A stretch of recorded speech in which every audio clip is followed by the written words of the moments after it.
I really have a lot of opinions around self-care and how that can turn into an excuse, and how people will manipulate these types of trends to say, oh, I can't prescribe to hustle culture because it's not good for me mentally. Do you think that Jeff Bezos gave a fuck about this idea of hustle culture? It wasn't even in his vocabulary. Same goes for Elon Musk.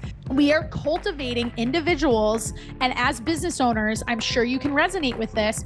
You get to a point where you're like, why are there no good people to hire? And that's a bad way to view the world, but I don't think it's our fault. I think it's because there is this cultural upbringing of saying everybody wins, everybody gets a trophy. That's not life.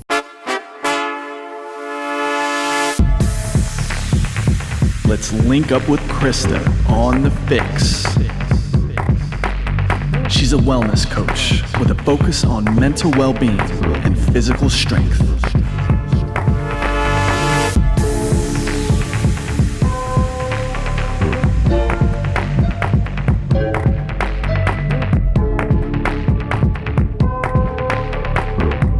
What is happening, FYX listeners? Welcome back to our latest episode of the FYX podcast. I'm your host, Krysta Huber, and this episode, we're flipping the script a little bit.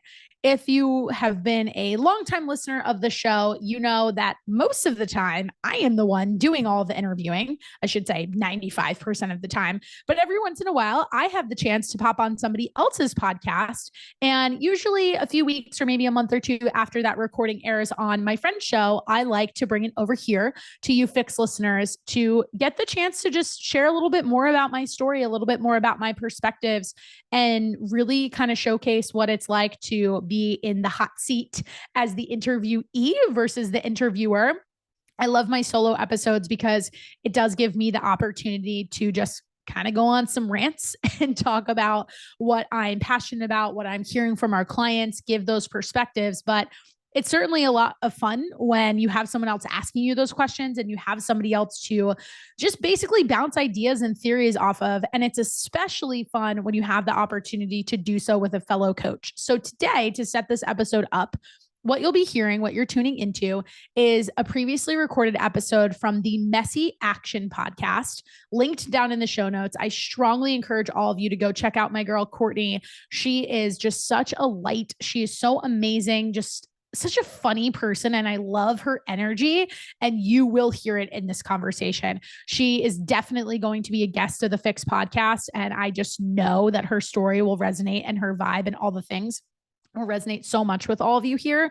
And I can't wait to hear reactions from this conversation because we covered a hell of a lot of stuff, you guys. We talked about everything from Ozempic to Weight Watchers to understanding what macronutrients are to perspectives on how to not see everything as quote unquote hard, and how to really understand that there's a difference between trying, there's a difference between making an effort, but more specifically, what is realistic in terms of the effort that you're putting in and the timeline you can expect to get certain results.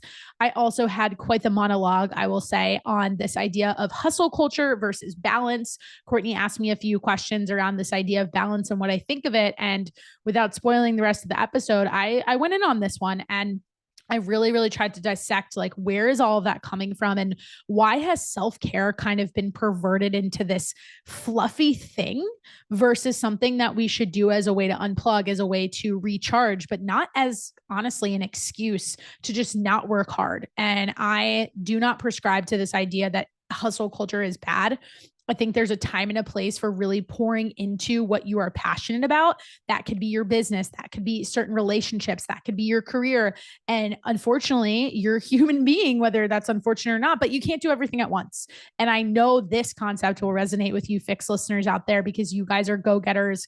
You like to get after it. You like to attack things, but sometimes, and this is where my coaching really comes in, this is how I see the Fitness FYX fitting into 99% of our clients' lives, as being that voice of reason to say, hey, we can't do all of these things at once to the nth degree and be amazing at all of them, but can we find some fluidity? Can we find flow? Can we find this place of knowing that there's certain strategies we should use, certain tools we should have in place so that when we want to pour into our nutrition and fitness specifically, we are able to do so in a way that we don't feel like we're sacrificing things, and then also vice versa. And the vice versa is the most important part. Why? Because so many of us out there are way too quick to make this assumption that if you want to achieve your dream body, if you want to lose inches, if you want to build muscle, if you want to lose body fat, you are convinced that you need to sacrifice a million and one things. You don't. But it's also really, really, really key to understand that you're not better off by constantly pouring from an empty cup. And this is where I think that whole balance conversation even came in the first place, but it's just sadly swung too far in the other direction.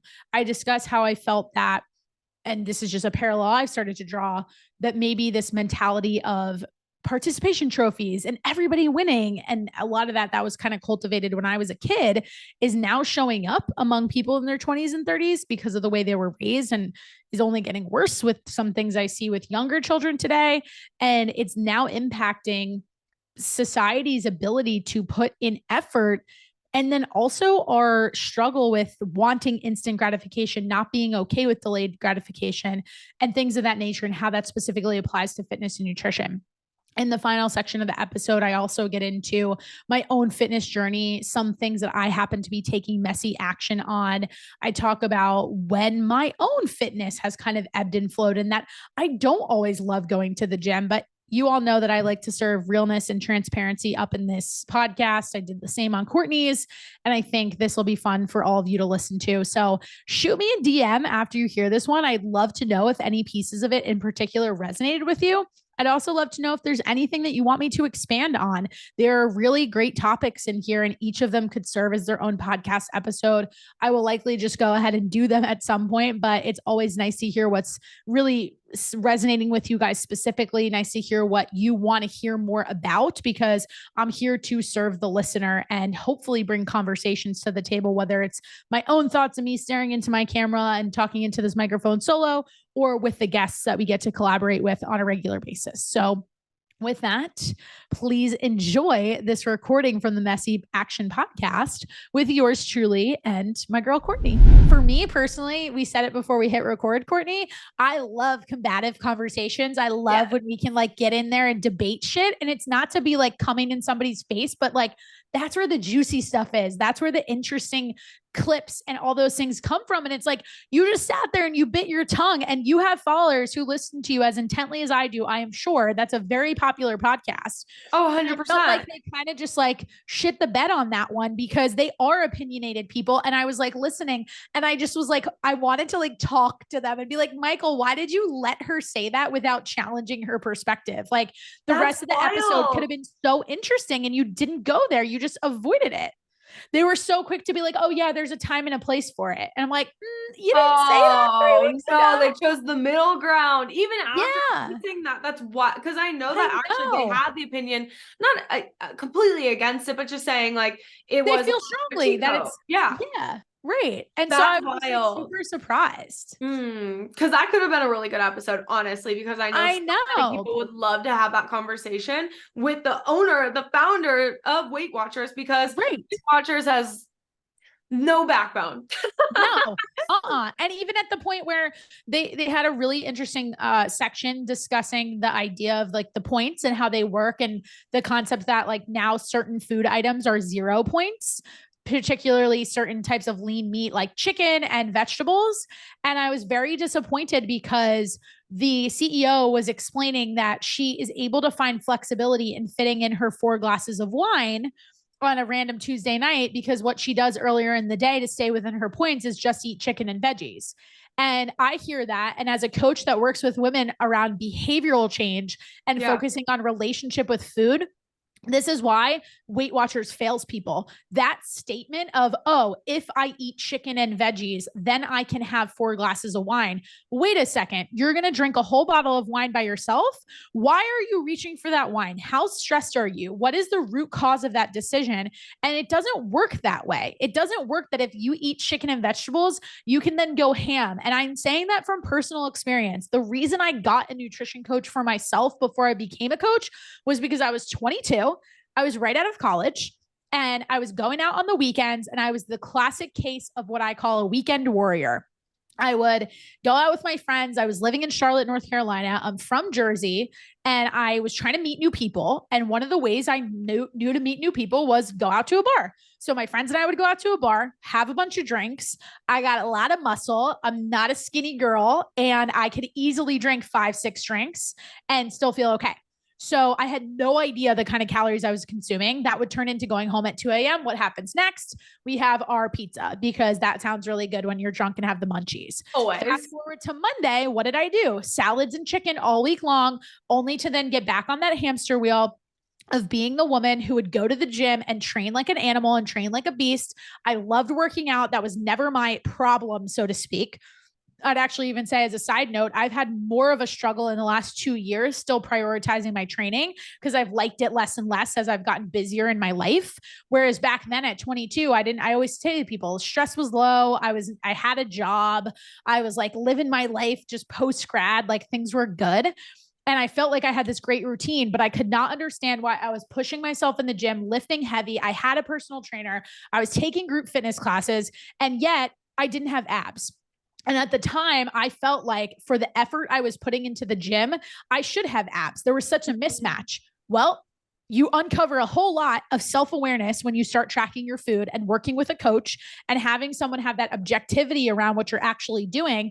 And little did I know, I was blowing my calories out of the water on Fridays and Saturdays, only to then turn around and restrict it on Monday, but keep doing the same thing every single weekend. You know, those pictures of like the little charts where it's like the person with the salad emojis and then like the wine and the pizza. Yes. And they show you like, I was the person changes for the weekend. Yes. I was the person where ideally the sweet spot is to have like the one little pizza in there. I was the one where it was complete opposite on the weekend. I know exactly what you're talking about. Right? Yeah, that was me. So that's really what influenced my decision to recognize that I needed help on the nutrition side of things to get to where I wanted to go. Oh, I freaking love that. And obviously that speaks to exactly like my clientele. Like my girls are facing the exact same thing post grad. That's what they're used to. And it's like, I want to meet new people. I want to be social. Sure. How do I actually show up to that and stick to what I know? And going back to what you're talking about with Weight Watchers, like it is so unfortunate that she's painting that picture that would be okay, because it's not okay. Like you just painted the exact picture that was showing, hey, this doesn't actually work out to help us reach our goals. And to also know, Weight Watchers did not used to count those things as zero. So back to me saying they don't have a backbone, how did that change? And I've had multiple conversations. Why did that change? Exactly. And I've had multiple conversations with people about Weight Watchers saying, and I always love to go into those conversations with a very open mind, right? Because for sure. If it does work for someone, it works for someone. And some of my best clients are previous Weight Watchers clients. Right. And like, you can't neglect that is working for them, but you can be inquisitive and say, is this something you can do for the rest of your life? Is this something you're going to stick to? And what? I said, bingo, that's the sweet spot right there. That is a sweet spot. And you ask, and I guess our comparison is always back to macronutrients, right? Which as far as I know, macronutrients have never changed. You know, like there's always going to be 9 calories per gram fat. And like, that's not changing. But guess what did just change? Weight Watchers. So how is that sustainable if that is a method that actually doesn't have a backbone itself historically? No, it's so true. And it's, to me, my theory, while I've never heard this confirmed. So for anybody listening, do not quote me on this, but if I had to give you my hot take, what I believe the theory behind changing the point system is that macronutrients and the concept of points with Weight Watchers. First, let me back up and say this. Where is the disconnect? The point system does not explain what goes into creating the points, AKA the points are a gamified way to look at calories, but then it doesn't go the deeper level to provide the education on what the heck a macronutrient is. Now, I know your audience is probably well-versed on what it actually is, but let's just leave it at this to establish so that everybody can kind of follow the rest of this. Macronutrients are the actual nutritional value of your food. So one of the reasons why we as macro-based coaches do not care about calories as much is because what I describe to my clients is essentially like an outline of a paper. So if you have an outline of a paper, at the very top of that outline, you have this header and it says calories. And then as you're building the outline of the paper, you might have a subsection A, and that says macronutrients. And then we have another subsection underneath it. Let's say it's some Roman numeral. That's where we get into protein, carbs, and fat. Now, when you're writing the paper, you have to have those mini subsections to also get back to the top. Hence why the relationship is inverse in that calories equal macros and macros equal calories. But where's the problem with Weight Watchers? I did not in the last 25 seconds use the word points. So the points piece is to try to simplify everything I just said. And I think that is admirable. And I really want to emphasize that point. I do think there's a lot of value in coming up with more of a quote unquote fun and simplified way to look at it. But then what happens to people? At some point in your life, you're probably not going to give a flying fuck about points anymore. You're not going to use the Weight Watchers app. And then you don't have a vocabulary that is universal, because what are you going to do? Walk around and be like, oh, that chicken is 2 points. Well, what if you're not currently tracking your points? That's totally arbitrary. And not to mention the points change. So how do we keep track of that? Right?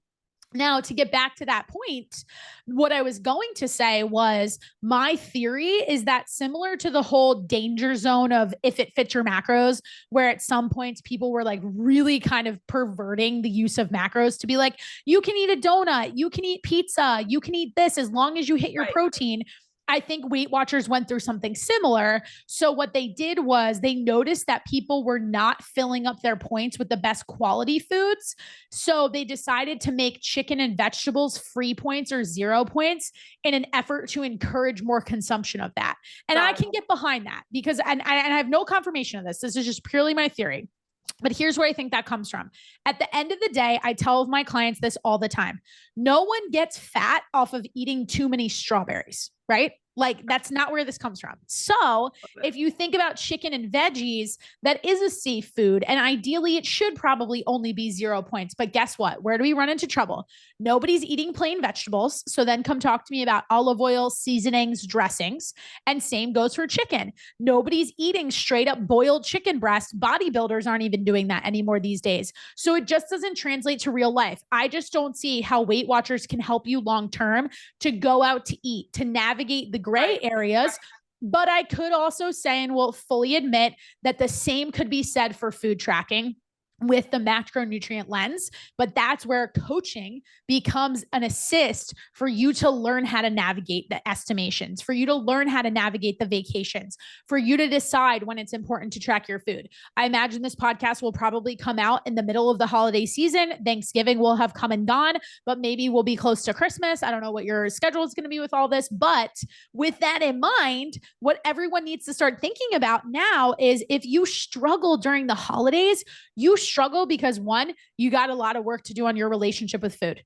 And two, you don't have the support system in place to teach you that there is moderation. There is a time and a place for enjoying certain foods. It's just figuring out how those foods fit into the bigger picture and then defining what the bigger picture is. The bigger picture might be a day, but it also probably is a week, a year, 6 months. And your coach can come in to help you have the capacity and the skill set to actually zoom out and create that perspective for yourself so that you're not down in the weeds looking at things like, oh my God, on this day, I was like 52 calories over, or, oh my God, I didn't bring my food scale to my grandma's for Thanksgiving. So this is totally going to derail my progress. Right. It's not, you're going to be okay. Amen, dude. Like, oh, bring the reality to the Messy Action podcast. Yes. I'm freaking loving it. You want to talk about messy action, right? Like the gray area is the messy action. Absolutely. And it's the fucking reality of it. And I think like, I don't want to talk too much more about Weight Watchers because honestly, it is just not a thing that we encounter. It is what it is here, but it is what it is. We're not changing it. I think that what do you want to call it? The metaphor you brought with like the paper, I freaking love that, looking at macronutrients, because I do have a lot of clients who still come to me or, you know, potential people I'm talking to on Instagram that are like, tracking macros is too hard. That's what I'm hearing a lot of the times, right? And what I just posted yesterday on my Instagram was that hard, quote unquote, I'm doing that on on camera, is a perception, right? Totally. At the beginning of your journey, yes, that is hard. For me, at the beginning of my journey, going to the gym once a week was hard, right? This this version and this variation of hard is going to grow with you, but not if you decide to quit on it. And that is what happens often. We're talking about macronutrients, when we're talking about Weight Watchers, whatever you're deciding to embark on, your cup of tea, go for it, girl. It's going to be hard. Okay. And that's what I'm sick of doing. That's why I brought you on this podcast today, honestly, dude, because I knew you'd bring the raw and the real. And I think so much of that is needed back in the space. And I'm tired of like kind of mending to this whole like, I'm going to say it, but balance. I love balance. Yes. Clients know I fucking love balance, but balance has been perceived to be also equated to easy. Like this journey should be easy. No.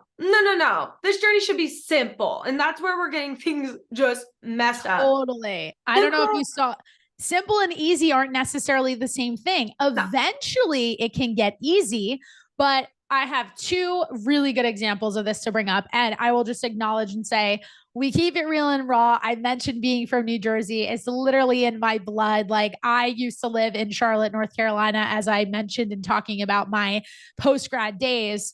And as a side story, before I get into these examples, I was previously engaged and I was going to marry someone who grew up in North Carolina, pretty Southern. Parents were super Southern as well. And I can tell you 100%, his mom was not a fan of how blunt I was when she was more of the, let's call it the bless your heart category, which is a nice way of saying fuck yourself behind your back. And for anybody out there who's listening, who is from the South, don't lie to me. You just laughed at that. And you also know that I'm right. So like, bless your heart is an insult in case anyone didn't know. And I can say that having spent 8 years in the South between Virginia and North Carolina, I know this for sure. So anyways, it's just, I can't operate any other way. I'm also one of 3 children, as the middle child and the only daughter. I really feel that that has added to me being so blunt in finding my space in the world. And I just feel like I've been this way since I could literally talk. And it's so literally same, by the way. I have brothers and I'm also the second. Right? I think that says so much about like how you operate and how you see the world and how you find your place and define yourself and everything. So I want to kind of transition that into what you just mentioned about this idea of ease. And I've been thinking about this a lot recently because there's a few things. One, effort, right? Like think about the word ease and effort. And today I actually did an Instagram live where I talked about this specifically. I have a lot of clients and potential clients who say things to me like, I'm really trying to lose weight, or I'm really trying to hit my macro protocols that you assigned me. This is even speaking to people who are already inside of a program and maybe have just kind of slowed with their progress or hit a few speed bumps or whatever it is. And they say language like that. And I actually had a client just 2 nights ago on one of our group coaching calls. She was mentioning she had a tough week. There was a lot going on, stress with her kids, lots happening at work, all that sort of thing. And she ended her point with saying, you know, I'm really trying. And I said, I'm actually going to stop you right there. I was like, you're not trying. You are doing more than that because you signed up for this program. You took the time tonight to come on this call. And by the way, she was on the call. It was already 7 o'clock. It was dark out and she's out getting her steps in. And she does that every Tuesday and does not miss. So that was a choice to show up and take that time for herself. So I said, instead of you talking to me about trying, tell me that you're making an effort, because there's a very big difference in that statement. To say I'm trying, to me, is a damn excuse. Like it's the mental language that you use with yourself to convince yourself that the thing that you probably should not eat today because it doesn't fit your macros, you need it because emotionally you had a hard day or whatever it is. And I say that I'm not judging. I would be hypercritical of myself if I really like was judgmental of what I just said. I do that too, but I will also call myself out on my own bullshit all the time. And that's one of the reasons why I, 5 years in of my own journey of tracking and all those things, still have a coach. However, I think that one of the reasons why this trying language and this easy language has just permeated into so much of our culture is a part of a bigger conversation. And that I think may resonate with your audience as athletes. And that is, and this is going to be controversial, but I think we should go there because you brought up balance, the whole participation trophy culture. Unfortunately, the participation trophy culture is now on the come up of ages 20 something and even younger, because I think it's even worse among parents today, unfortunately.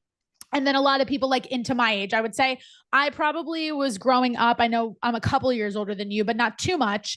And I was growing up like when this participation trophy concept just started to come into play. And if you don't know what I'm talking about, either your parents just were super straight with you and lucky you because they're going to raise you to be a better human that way, or you turned a blind eye to it. So I'm going to give an example. It would be your soccer team. You end the season and every single person gets a trophy just for being on the team. That is a bunch of crap. Okay. I get that you signed up for the team, but at age 7, your mom and dad signed you up for the team and you shouldn't be getting a trophy just for showing up for every single game. It's not as simple as that.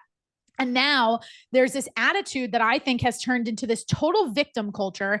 And that's really where the controversy comes in, because I think this idea of balance is playing a little bit into this victim culture. Like, I really have a lot of opinions around self-care and how that can turn into an excuse, and how people will manipulate these types of trends to say, oh, I can't prescribe to hustle culture because it's not good for me mentally. All of the people who have done something great, do you think that Jeff Bezos gave a fuck about this idea of hustle culture? It wasn't even in his vocabulary. Same goes for Elon Musk. Same goes for somebody like Alex Hormozy. I know he would be sitting here like bashing the shit out of this too. I listen to a lot of people like Andy Frisella. I know where he stands on this, and he's influenced a lot of my opinion on it as well. It's like, we are cultivating individuals, and as business owners, I'm sure you can resonate with this.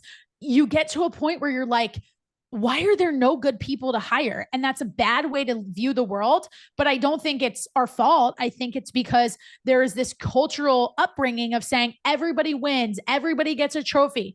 That's not life. Like, life isn't fair. And ultimately, I think the fitness industry and the wellness space latched onto that theory by calling it balance.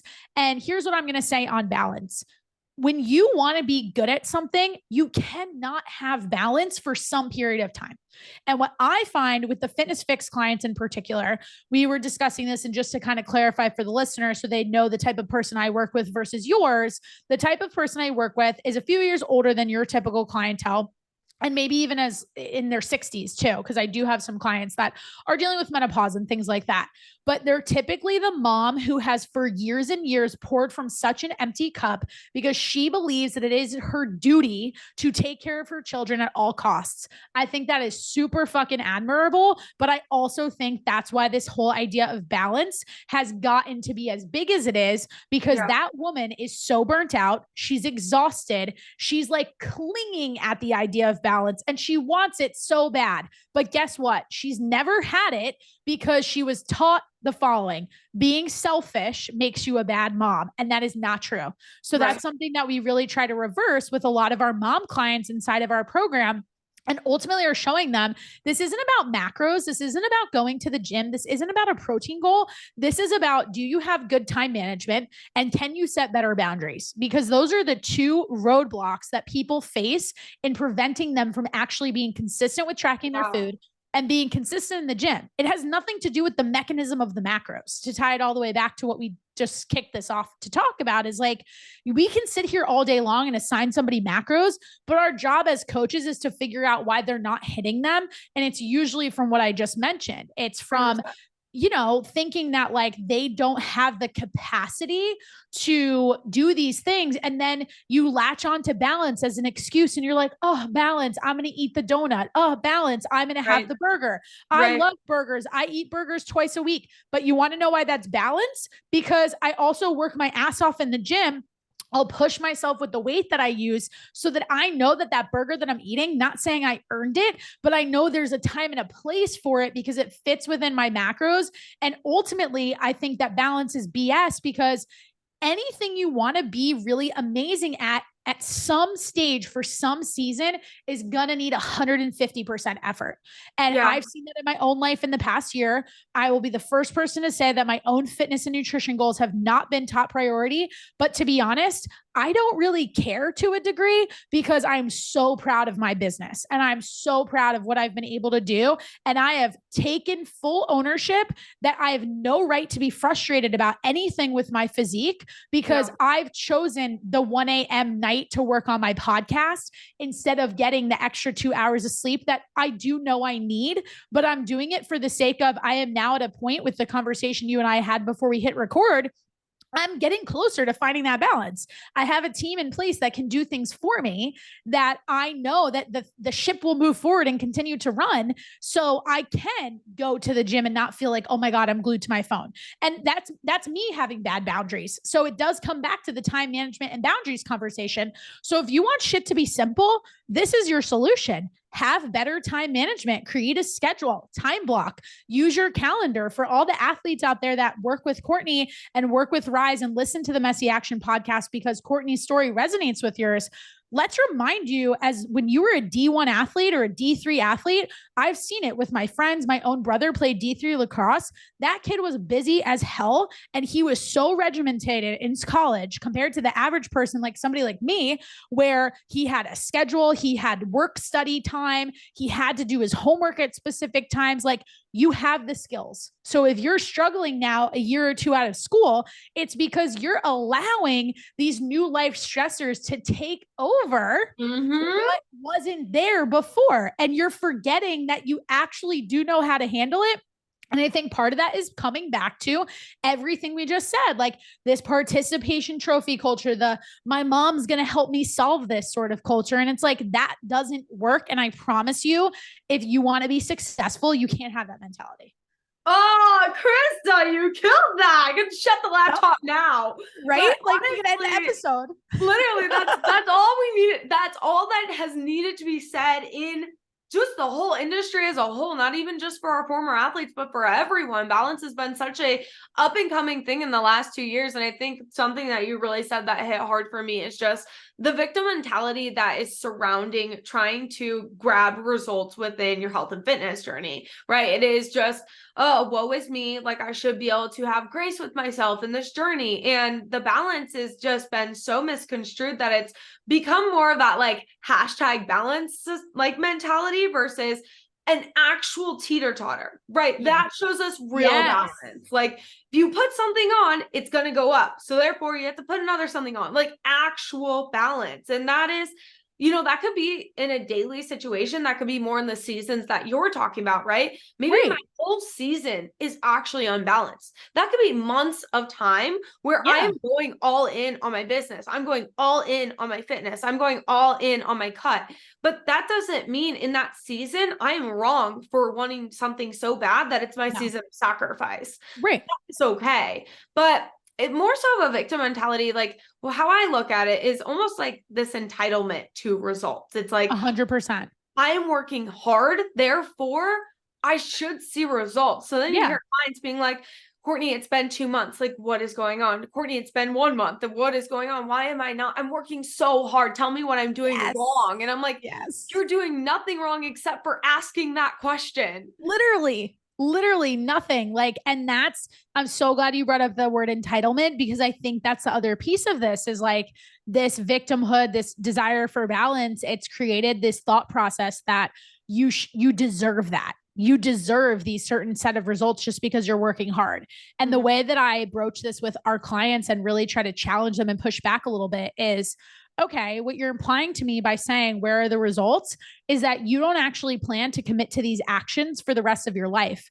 And if that's your thought process right now, then sorry, dude, but you're not going to be able to maintain this, because right now, when we talk about, so inside of our program, we take pretty much everybody through a reverse diet, and we call that our fuel phase. And the whole intention of the fuel phase is to get you used to eating more food, but more specific to that, going back to some of these concepts around what we were saying with boundaries and time management, I like to remind clients, it's actually your opportunity to practice the way you will show up post diet and for forever. So if you're not cool with what you're doing right this second, we need to take a step back. And yes, I know you want the results. Yes, it's motivating. And we could go into a whole nother podcast about motivation and discipline, but just to keep us with this thought, it's really getting you to recognize that the reason why the past attempts did not work for you is you saw them as just these finite moments that you were going to move away from once you got to this goal. And I'm super passionate about this subject matter in particular, because that was me. My first experience where I walked everybody through this whole idea of like the weekend warrior stuff. I did hire a coach. And eventually in working with that coach, I had a really awesome transformation. I mean, I got to the point where I got the abs that I said I should have. I lost about 15 pounds and it happened quick, like within 12 weeks. I also was a newbie to a lot of things because I never really lifted the way I had started to lift. I was obsessed with training and it became my whole personality, to the point where I then decided to pursue group fitness as a career, to get that transition from being in finance and sitting behind a desk to then going into the fitness industry full time. And, I was overlooking the fact that like I was walking like 20,000 steps a day because I had this training job where I was teaching 5-6 classes in a row. My BMR was just insane. And I didn't know it because I didn't understand those things. So I lose a bunch of weight really quickly. I also lost a decent amount of muscle, to the point where I look back at those photos now. I'm like, who's a skinny bitch? Like I'm like jacked in comparison. Yeah. I'm like that like looks skinny to me compared to like now I'm like thick thighs. Like, and I like that about myself and I appreciate that. However, I always tell clients, if there's one thing I could rewrite about my story and do over again, I had this relationship to working with a coach to be so finite that I only hired the coach for these 12-week periods where I specifically wanted to do a cut. So when the program ended after 12 weeks, the program also was not designed to encourage me to stay inside of it, to continue to track, to learn how to maintain, to slowly practice intuitive eating. So what did I do? I would stop tracking, see the weight that I wanted to hit, drop a few dress sizes, whatever the heck. And then I would fast forward 12 weeks later. And what do you think happened? Gained all the way back, only to then rehire the coach to start the same process all over again. And I would utilize that coach like for specific events. So like I knew at one point I was about to get engaged. I hired the coach again. Then I got engaged. I was planning a wedding for over a year. I hired the coach again. And it was just never for this pursuit of the in between. And really that's where I came up with this concept of being in a reverse diet, being in a maintenance phase, and having a coach's support to take you along that journey is practicing so that in the long run, you do not need me and you won't come back to me 1 year later to remove and try to lose the same 15 pounds that we worked so hard to get off in the first place. And it's just like, it's something that I would kick myself for if like people ask about regrets. That was such a regret for me that now that is a non-negotiable inside of our program because it can be avoided. Like I'm not blaming the coach. But if that coach had upsold me to be like, hey girl, stay with me for another 6 months, I probably wouldn't have eventually, in full transparency, I got to a point where I canceled that engagement, called off the wedding. I quit my job. I moved back home from Charlotte to Jersey. My life felt like it was completely falling apart. And then I gained 45 pounds. And since then, it has been a challenge to ebb and flow between losing 20 of those pounds to then maintain. But what's gotten me through it and it allowed me to have more of an appreciation for my body is I've continued to work with 2 more nutrition coaches in that time. And I see them as like permanent coaches in my life. They're there for me to have them to hold me accountable, to help me come up with a system for goals. Because what do? I tend to get really focused on a business goal and I will allow that to trump some of those other things because it's really important to me. And because let's be frank, like I'm a single girl. I need to take care of myself. I need to put food on the table. Like I want to make sure I got money. So like Someone's gotta do it. Right? Somebody's got to do it. And I also don't want to be one of those girlies that's like, let me hurry up and be in another relationship because I need somebody to take care of me. Like no knock if that's what you desire, but that's just not who I am. Right. And that's actually a huge reason why I left my last relationship because I saw myself becoming that person and it's not aligned and it's never been who I wanted to be. I didn't want to be the barefoot in the kitchen like that. I have no, like there's people who want that and that's what they aspire to. And that's amazing. And you'll raise a beautiful family, but that was only going to be a piece of what I wanted for myself. And my partner wasn't fully aligned with like the vision of what our relationship might look like if I had a career and even ran a business and how he and our future family would fit into that. So to kind of walk us all the way back to how we started talking about this, like idea of like the messy spots, right? One of the biggest lessons that I've had is having the coach through the messy moments are the best times to have the coach, because then you can actually navigate it with your coach's support versus putting these things into a box. I would always take my fitness and nutrition and put it over here and then put the rest of my life over there, only to now realize like 4 years later that they needed to come together, because the reason why I wouldn't get the results I wanted was because I was trying way too hard to separate them. And that's why I think the ballast thing is BS. Like, you're going to have certain plates that you're juggling. I just had a podcast guest on who said this a couple weeks ago, and I love the way he said it. And he's a new dad, and he gave a really good perspective. He's like, you're not going to have balance because there's always going to be one area that at that point you got to lift that plate a little bit higher. But where a coach comes in is to help you figure out how to not drop the 4 other plates. They can lower. So for example, if you're normally a 5 days a week in the gym kind of person, but then you get assigned to some big project, your travel increases, or you have a big life event like moving or a child, let's just take you down to 3 days a week. Is it going to be the same goal that you set for yourself before that project or that move showed up? Of course not. But working out 3 days a week is still going to move you in the direction you want to go. And to me, that's how I define this concept of messy action, is like just being okay with making that adjustment and then going full send on that. Like you reference, I love your season of sacrifice. And I love when you're in one of those and you post about it, because I think it's such a great terminology. And I think it's important to acknowledge the way we got into this whole rant here is like, you mentioned that you're okay with like being dedicated to your cut, being dedicated to certain things in your business. But let's be super clear. When you're super dedicated in your cut, the rest of Courtney's life doesn't stop, whether she likes it or not. Like she can decide to be like, I'm all in on my cut, so I'm not going to go on date night with my fiance. And then what's going to happen? Andrew's going to come in and be like, we need to go on a date night because I feel like I'm not connecting with you. And he's going to make you pull yourself back into that, right? But what do you do if you're taking messy action? You go look at the restaurant menu, you look at the freaking options, and you figure out something that's going to fit your macros. And that's how you make it happen. Amen. You absolutely slayed that once again. Bringing it back to the very beginning of that rant, though, I love the question that sparked the whole thing, right? Was, what if a client comes to you and just says, this is too freaking hard? And you're like, I want to rush to the cut. I want that season of sacrifice. And your initial reaction was, well, sounds like you're not committed to what we're doing right now for the rest of your life. Exactly. I love that so much. Going to take that and run with it so hard, because the mundane is where it's at, right? And as the not sexy stuff, the not sexy stuff, the not competitive stuff, the not performance stuff, right? And like the former athletes do struggle with that because they want the all in. They want that season of sacrifice, always, always, always. But it's never really that. Like it is very briefly that, and I think that that's that's like the shortest part, right? Like if you think about a cut, it's actually one of the, if you're going to do it in a way that we can promise you it'll be really effective, you're better off getting the fuck in there and getting right back out within 10 weeks. Like, do I do 16-week cuts with some of my clients? Yes. But I find more success for the ones who are doing like 8 to 10. And then we pull out of it and we didn't even need to necessarily always drop their macros that low. That guess what? They're more compliant. They have better adherence. They're happier the entire time. We take a pause, we go back into maintenance.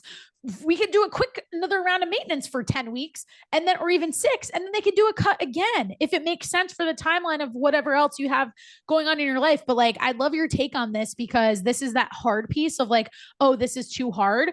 What I always remind clients is like, if you do not show me that you can do this when it technically is easier because I am giving you permission to eat more food, why in the world do you think it's going to be any better when I take your food away? Because if we're going into a cut, I'm going to take your food down. So if you can't demonstrate to me and yourself, you're already shooting yourself in the foot. You're already guaranteeing that it's going to be that much harder.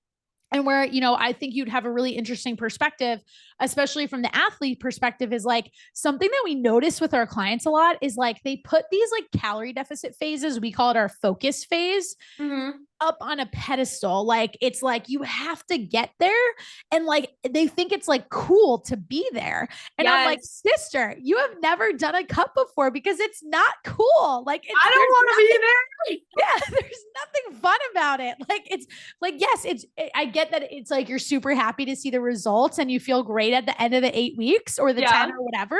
But like, it's not that shiny once you actually go through it one time. So I don't know why people are that way. I don't fully understand it. My only take is like, maybe it's because they know that's where like the gratification is going to come in, because the scale will consistently move, but they forget and neglect like just how much body recomp can happen when they're actually focused on recovery and nourishing their body. So what kind of things are you talking with your clients about that? Cause I'm sure that comes up with your athletes who are like so fixated on the goal and like getting into the hard stuff. Oh, hardcore. And that's why we created our phases in the first place. Like similarly how you take everyone through a reverse diet, our phase is called rise. Inevitably, they're going to rise from the ground, right? And then we go into the peak phase, and our athletes 100%, they're so stoked to get to that peak phase. They want to be there. It's always the topic of conversation. And honestly, like transparently, sometimes there's some competitiveness within our team because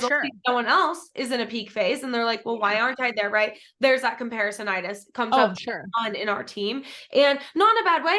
We just have very competitive girls. Like everyone is rooting for everyone, but at the same time, they're their own worst critics every single time.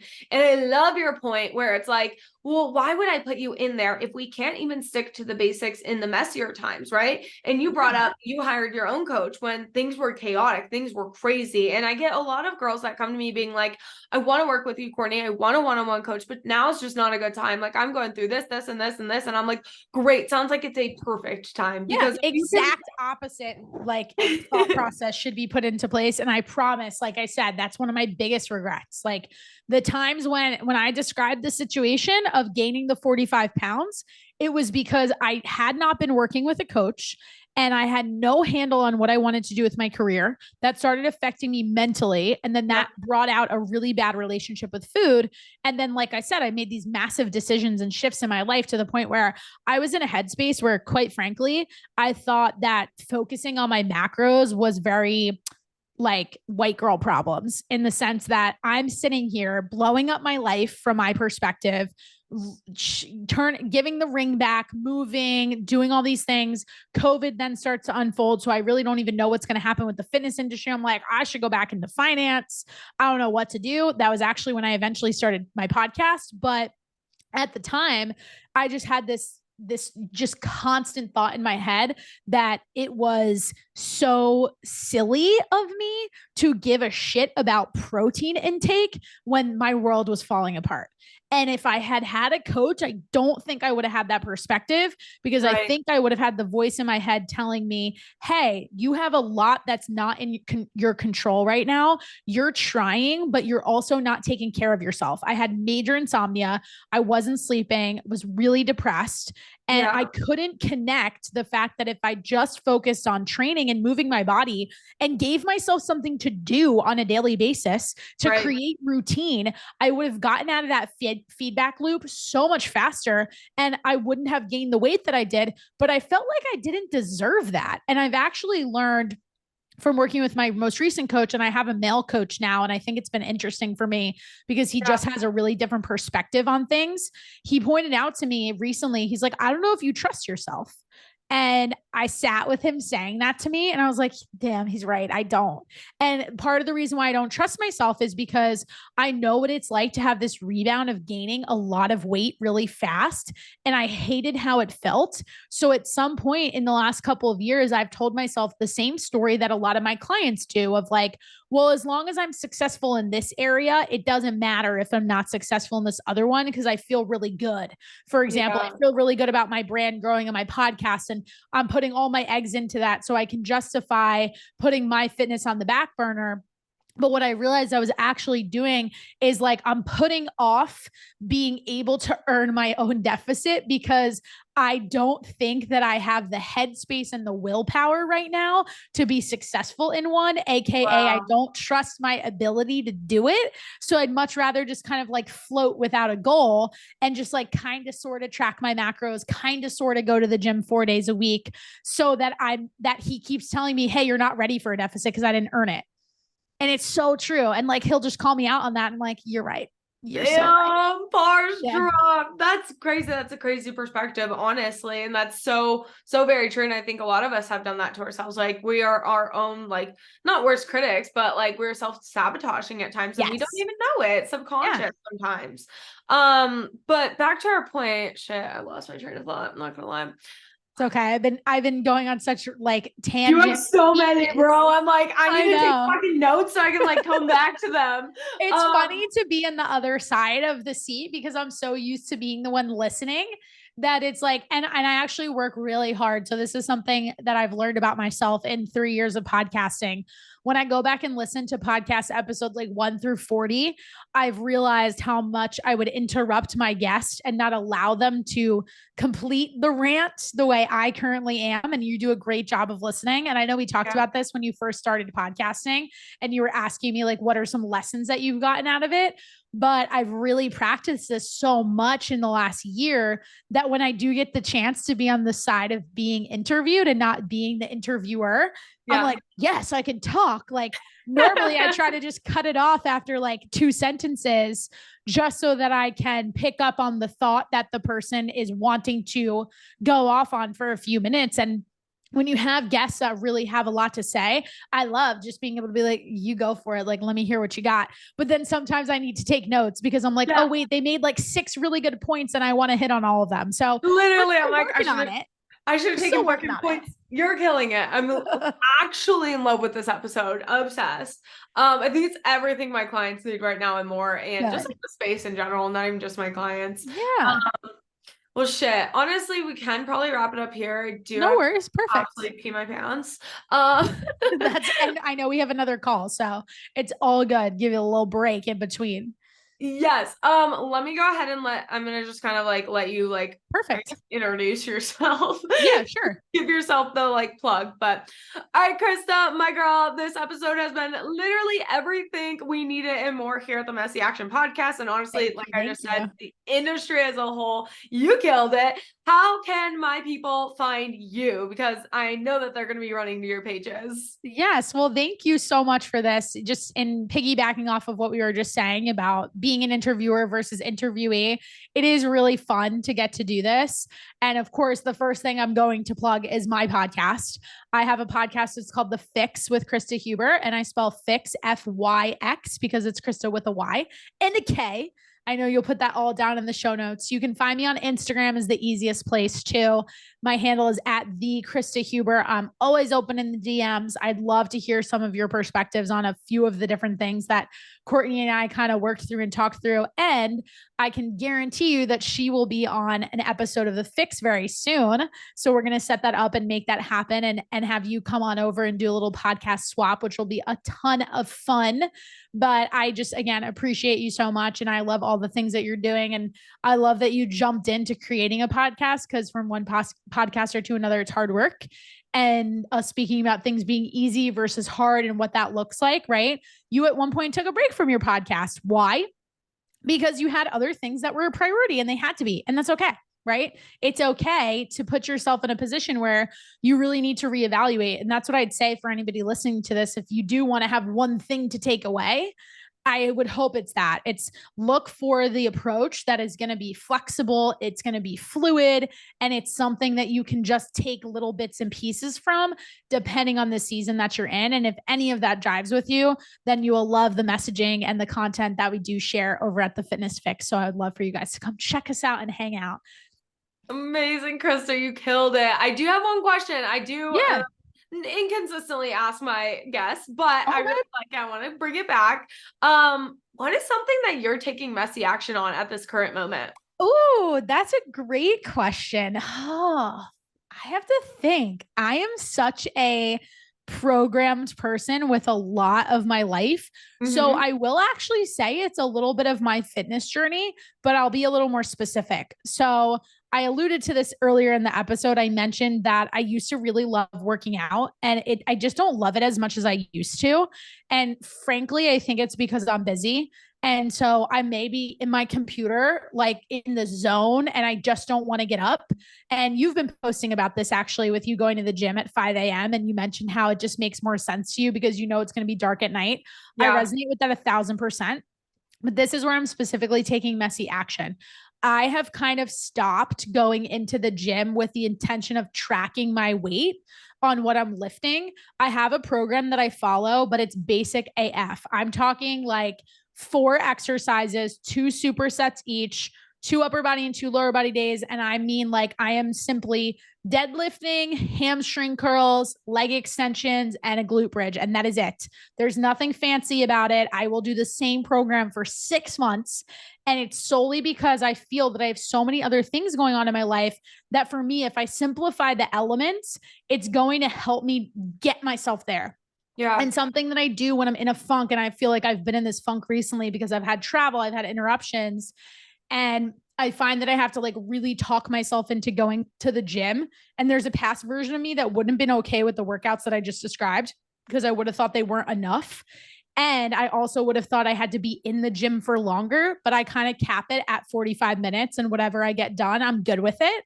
And I just go based off of feeling. And that is like so different for me because I used to really keep track, like, okay, like this week on my lat pull down, I did X. So the next week I got to add 5 pounds. I don't do it that way. And I've actually found I have built so much more strength by not really fixating on the numbers. And I also play a game with myself. That's a little tip if you need messy action when you go to the gym. If I've fallen off for a couple weeks, I will make myself a deal in my head. And I say, okay, I'm going to go to the gym. I'm going to drive there. It takes like 10 minutes. I'll walk inside. I will do a longer dynamic warm up, maybe even foam roll a little bit because I know that'll make me feel better. And then I compromise and I say in my head, I'm only going to commit to the first set for 12 reps. And that's it. And if I complete that, I can walk out. Like I give myself permission to say, I do not have to stay in the gym if I do at least that much. So the warm up, a little foam roll, and those first 12 reps. It's a total hack because for any of you who work out regularly, we all know that by the time you get to that 12th rep, you're so glad you're there so you don't leave. Yeah, and you're gonna finish it. Yeah, that's my way of taking that messy action. And like, I used to be like 2 days on, 1 day off, 2 days on, 1 day off. It doesn't fucking happen that way for me. And that is okay. Like if in the span of 10 days, I can get 5 workouts in, that's like the pinnacle. And if in the span of 10 days, I get 4 or I get 3, awesome. And I'm good with it. And I know that when I'm ready, I'll be able to dedicate more time to that. And that's okay. Krysta, I love that we're ending the podcast on this because I think this truly depicts the whole thing and what we talked about with balance, right? You are ebbing and flowing in your fitness journey. Your fitness journey is not always going to look the same. No. And I think that we put this pressure on ourselves, especially again, as a former athlete, that we have to be in that 2-a-day like every single day mentality. We have to be on our shit all the time, but that's just not necessarily the truth. And guys, Krysta, like she's mentioned, is grinding in her podcast, in her career. So you guys might not fully see the flip side of everything, but this girl works hard on literally to 1 a.m., like grinding. So yeah, her fitness doesn't look the same right now. And that is actual balance. And I think the most beautiful way to end this episode. Thanks. What a good way to tie it back together. I didn't even think of that. So I'm glad that you had that takeaway from it. So thank you.